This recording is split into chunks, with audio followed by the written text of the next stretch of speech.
Hello, hello, hello, everybody. Welcome to the Kathie J Show. I'm excited to see you. That's how I got excited. I hope you're having a really good day out there, everybody, and thank you so much for hanging out with us this half hour. And thank you to everybody out there that's subscribing to our YouTube channel, Kathie J. I love it. Okay, so real fast, I have to give a shout out, a special shout out to my little producer. I didn't mean to call her little. She's just my producer, Colleen, everybody. I am so proud of producer Colleen. So she got to go up to her alma mater yesterday, up to UNC, and speak to the future journalists and bloggers out there about her Emmy and her exciting life in TV, and with me, of course. But Colleen, we love you and we're really proud of you, and how cool that you got to do that. I just love her. Okay, everybody, so today we're going to get right into it because we have a lot to talk about. So we're going to talk about Ukraine, and we're going to talk about how you at home can get your kids and students involved in helping others across the world. My guests today are Amy Valentine, yay, Amy Valentine with Project Sunflower, yay, as well as Jane, yay. Jane, I met Amy through you, but we used to work together in radio, yes, and so you came to me because what's happening in Ukraine is very personal for you. Right. All right, tell everybody about it. Well, my grandmother, who was actually my step-grandmother, but the only grandmother I had in America because my grandparents were overseas, she was Ukrainian, and in 1917 in the Bolshevik Revolution, she and her family had to flee as refugees, just like we're seeing today. Wow. And so she always had a very special place in my heart, and watching these tanks come into the Ukraine and doing what they're doing just really brought a lot of memories back for me for what happened to my grandmother. So I wanted to find some way to honor her other than just making donations. I wanted to see what we could do on a grassroots level to help people. Yes, and I want to share your family photos real fast because they're just fascinating. Who is this? This is my grandpa Winchell on the left there, my uncle Vladimir, or we called him Uncle Wova, my dad, the little guy with the cute ears, and then my beautiful Nana Winchell on the right there. Now, is that Nana that from Ukraine? Yes. Amazing. Yeah. Okay, and so, that's her as well? That's her as a young woman. She was very beautiful, and so she had to witness a lot of atrocities. Very, very beautiful, yes. And this, who's this photo with the great bouffants? That is my mom with the flowers in her hair, my brother Jim, myself, my Nana Winchell behind me, and then my mom's best friend Rhonda. And that was when I acquired Nana Winchell as a grandmother when I was 7 or 8 years old. That's awesome. Okay, so did your Nana, did she tell you the atrocities that she saw growing up? She really never did speak about it because it was so painful, because she was just a little girl. She was born in 1912 and the Bolshevik Revolution happened in 1917.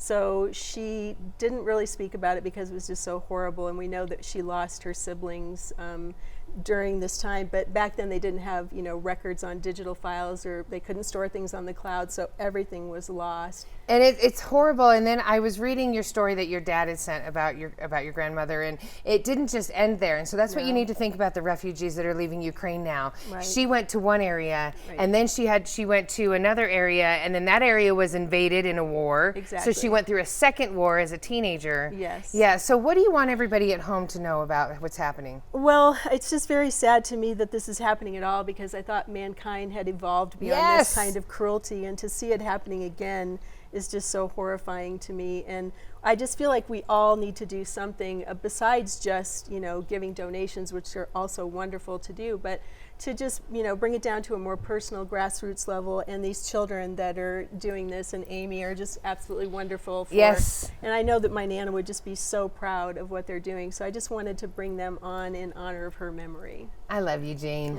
I love you. Thank you so much. And we love you, Nana. and hopefully things are going to change. So when we come back after the break, everybody, we're going to talk with Amy about how she got connected on changing the future. We'll be back.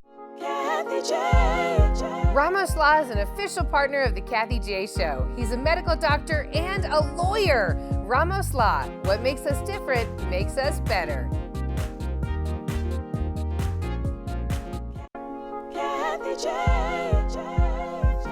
Welcome back to the Kathie J Show, everybody. So today we are talking about Ukraine, and Jane was just with us sharing her memories of her tough, beautiful Ukrainian grandmother.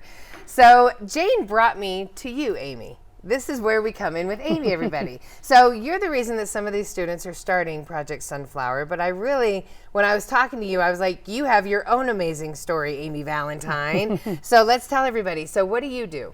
Sure. So I run a national nonprofit called FUTUREOF.SCHOOL, and we're based out of Castle Rock because that's where I've lived for the last 15 years, and we have teammates across the country. And our goal is to increase access that students and teachers have to personalized learning and teaching pathways. So really customizing the education system to how they teach and learn best. Yeah, and so a lot of that is they learn best with technology. It can elevate the classroom. Absolutely. And that, I mean, it's common sense for all of us. We're like, oh yeah, but we all know teachers don't get the help that they need. Yeah. And so it doesn't come from the government. It doesn't come from money that is supposed to be allocated to schools. You're doing this as the nonprofit. We do. We give scholarships to kids who have taken online and blended classes in high school, who have, quite frankly, they've struggled, but the technology was the catalyst that changed their life.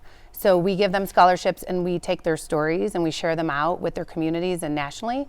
We give grants to teachers who want to transform their classrooms. They don't have to wait 6 months for the check. It's a pretty nimble process. And then we have research that we share about the benefits and impacts of digital education, which is different from what happened during the pandemic. That was this crisis schooling. Yes, I was just going to ask you that. Explain the difference between crisis schooling and digital. Yeah, digital. Online and blended learning has been around since 1995, 1996 in K-12 education. And it's intentional. Teachers get training for it. Teachers choose that environment. Kids have say, they have choice. Crisis schooling was, how do we take brick and mortar schools and do whatever we can do to make sure kids are staying connected. So I applaud the efforts that we saw, but it was remote learning. It wasn't blended and online. It was unsupervised remote learning. Yes. Yeah, and there's no way. It was, we're seeing right now the ramifications from it. But here's what I really wanted, what I thought was funny when I was talking to you. So when she met the students, everybody, she was their substitute teacher. And I was like, Amy, you have a nonprofit. Why are you substitute teaching? Tell me your answer. Well, running a national nonprofit that represents the voices of students and teachers, I better darn well be listening to kids. And so it dawned on me last summer, the best way for me to do that, in addition to the college students, was to be in the classroom. And so I made a commitment that on days I didn't have meetings, that I would be in the local school substitute teaching. So it started out, 1 to 2 days a month, but by October I got a little bit hooked. So I would start to move my meetings so I could substitute teach. Because you miss the kids that much? They're treasure troves of information and perspectives and love and ideas. And I really enjoyed teaching. My background, I was a teacher. Okay. And so I was able to glean what they were saying and hear their ideas and transform it into some of the work we're doing at the nonprofit. Do you have kids of your own? I do. On top of wanting to hang out with other kids. Well, that was my mom comment. I do sub at his school, and his only request at the beginning was that I didn't sub his grade. But now he wants me to sub his grade. Because you are so cool when you substitute teach. And so when we come back, everybody, we're going to have 2 of the students that helped create Sunflower Project up on the couch. Kathie J. Oakwood Homes is an official partner of the Kathie J Show. Oakwood Homes, building happiness.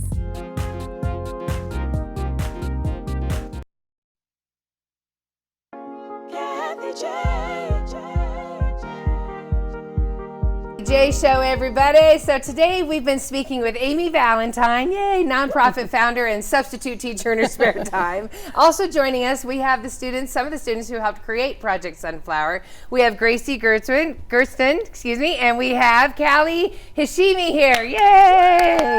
All right, Callie and Gracie, I think that you two are amazing. So thank you for being here to talk about this. So tell me, first of all, why you wanted to start this nonprofit. So I've always been interested in helping people, and once I figured out that this tiny state is getting picked on and a bunch of kids are losing everything, a bunch of people in general are losing everything, then I feel like that's not fair, that this is the time I need to step in. Nice, I like that. Gracie, kind of the same thing? Yeah. And so what happened when you went home and told your dad, I want to start this this project? He said, okay, we have to look more into it, but then he let me do it. He said, okay, we have to look more into it, and then he let you do it. Right, because as parents, we want you. We get excited when you're excited about something. So tell me what you decided then when Mrs. Valentine was telling you about these laptops, she was trying to do technology for kids. How did it turn into backpacks with all of the stuff you added? So the backpacks, I think it's a good idea because, like, when you're carrying, you don't want to just carry a bundle of stuff, and it's just easy, and you can put other stuff in there, not just the stuff that we provide. Yep, and what are you providing in the backpacks, Gracie? Pencils, pencil pouches, notebooks, markers, I believe, but yeah, that's all. Now these photos that are running, girls, this is all of you. How many of you are helping Project Sunflower? About how many kids? Right now we have, I think, I see over 10. I'm Yeah. counting at least over 10. Okay. yeah. And this is like, you guys have had meetings upon meetings. You had meetings about meetings. You became real adults for this. What was some of the stuff that you weren't aware that you had to take care of? Like what things surprised you? I'm surprised that this got so far in just in like a week. Yeah, I know. Like a couple, like maybe a month. Has gotten really far, and I'm really surprised. You guys just had your first big stuffing of the backpacks, Gracie, correct? Correct. How did it go? Good. Okay. Tell me there was some backpacks that didn't come from Amazon. What did you guys do to problem solve it? A couple of kids went to go call Target and Walmart and see if they had any. Uh-huh. I think they did. Yes. So who's there with you right there, Callie? Savannah. Okay. She also helped you start Project Yes. Sunflower. So there, you guys, I see stuffed animals you're adding as well. Yes. How many backpacks have you filled so far? 24. 24, okay. And we'll get into where they go. Look at all your friends helping. Okay, so we're going back to the one photo, everybody. There he is in the background calling for backpacks. So he was like all of a sudden a businessman on the phone. That's what we called him. Did you call him the businessman? He was your business manager. What's his name? Blake. Good job, Blake. Yes. And was he able to attain the backpacks that y'all needed? No, they didn't have that many. They didn't have that many. You know, when the supply and demand is down, when the supply is down and the demand is up, that's the problem of all businesses. Don't you worry. I want you to tell kids at home to inspire them that they can do something like this. What do you want them to know? I want them to know that it doesn't care. No matter how young you are, you can always make a difference. Yeah, I'm sitting here.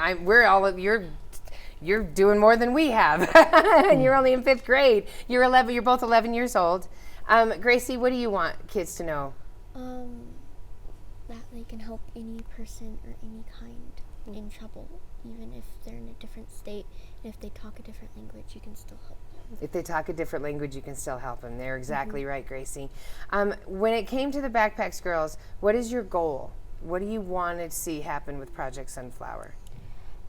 I want to see like a bunch of different like refugee sites reaching out to us, and I want to see like I wish that I could see like the kids smile once they get these. Yes, right? Yeah. So is that possible, Amy? How do you know who's going to get these backpacks? So far, somebody found us serendipitously. They found a school in the Czech Republic that has 20 high school students that came with virtually nothing. They asked for the backpacks, and we outfitted them. My nonprofit outfitted them with the laptops. And so we're spreading the word, and people are starting to reach out. And one thing I want to add that the girls, when I was substitute teaching, at the end of class, they were like, "What do we do? We're bored." I said, all the kids, well, I'm looking for a name for this project. And then they asked about it, and so I told them. And that was it. The next day, these two girls started coming to school with things from their house without even having a club. So they took how they felt and turned it into something that I couldn't say no to in terms of being a support for them. Absolutely. Now tell me what this is right here, girls. So I made that for Ms. Valentine for our second meeting. Oh, wow. Yeah. That's awesome. Be brave, be bold, be you. I remember her saying that she was so touched that both of you went to her after that class that day and said, if you care, we care. That was really touching, girls, that it touched you that much. So we want to help you touch more students and kids out there your age as well. So everybody, when we come back, okay, we're going to have Callie's mom on with us, and we're also going to get into more ways that you can help Project Sunflower and help it grow bigger. We'll be back. Kathie J. The Colorado Lottery is an official partner of the Kathie J Show. Colorado Lottery, play on.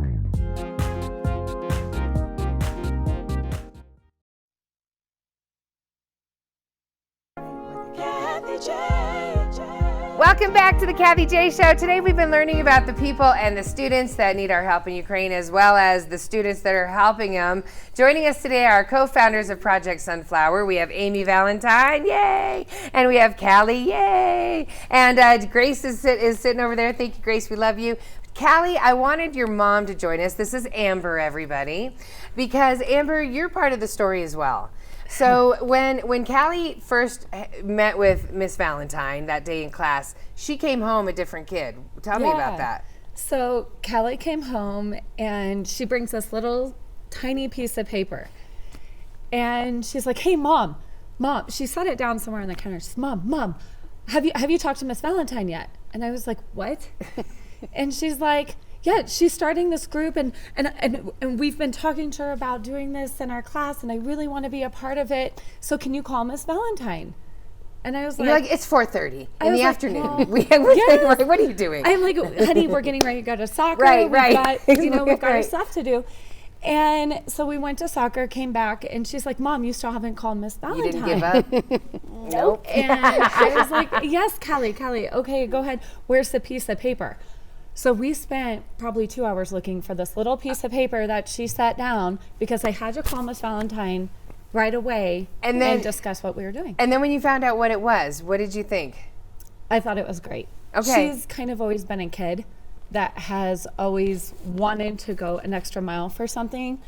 Like she did a lemonade stand with a couple of the neighborhood kids last summer, or maybe it was the summer before. The whole neighborhood. They raised close to like $320. What? For toys? What'd you do with it? What'd you do with it? We donated it to the Buddy Center. You donated it to the Buddy Center? Ah, the Denver Dumb Friends League Buddy Center in Castle Rock. Yeah. Oh my God, that's great, girl. Oh my goodness. Yeah. Okay, so this has always been her. So to parents out there, Amber, the reason why I wanted you up here is because it is exciting when your kids get excited about something. But if my child came to me and said, I want to help kids on the other side of the world with laptops and backpacks and stuff, you just automatically feel like, oh my God, that's a lot.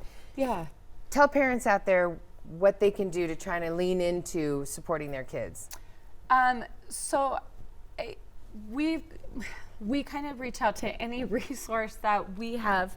Miss Valentine has been leading and guiding even me as a parent. Yes. Trying to figure out where to go with this stuff, because Callie keeps going and ransacking my house to give stuff to the kids. Yes, that's awesome. to bring, and she's asking her friends, and I do have parents from the school bringing stuff to my house, wanting me to give it to Miss Valentine. So Miss Valentine really has helped guide me and taken a lot of the donations. Yeah, so parents, find other resources to help you help your kids' dreams. That's amazing. That's awesome. So let's talk about these dreams. Project Sunflower. How can everybody at home help you? I think by donating. I mean, we don't need money. You don't have to donate money. You can donate old stuffed animals, old toys, even old clothes. Absolutely. They're still in good shape. Yeah, so these are the backpacks. We didn't pull out what is already in them, but you want to add more to them. That's the goal. If more people donate, the more you can put in. So everybody gets a blanket. It looks like a water bottle. Hey, who doesn't need a hacky sack when you have nothing to do, right? I mean, this entertained my friends for hours in college. Markers. So, Amy, let everybody know what else and how they donate, please.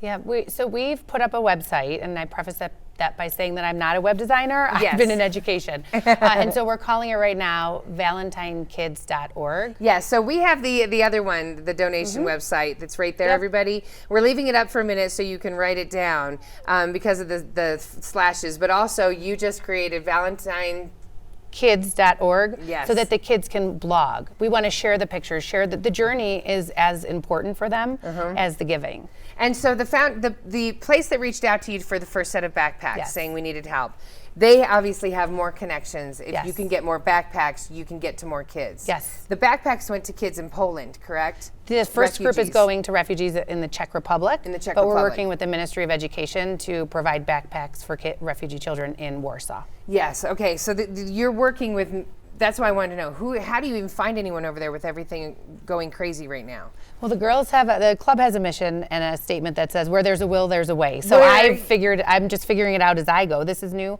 territory for me, and we're lucky to have my nonprofit have a separate arm for these kids. Thank you so much. Thank you so much, Sunflower Project. Project Sunflower, thank you so much.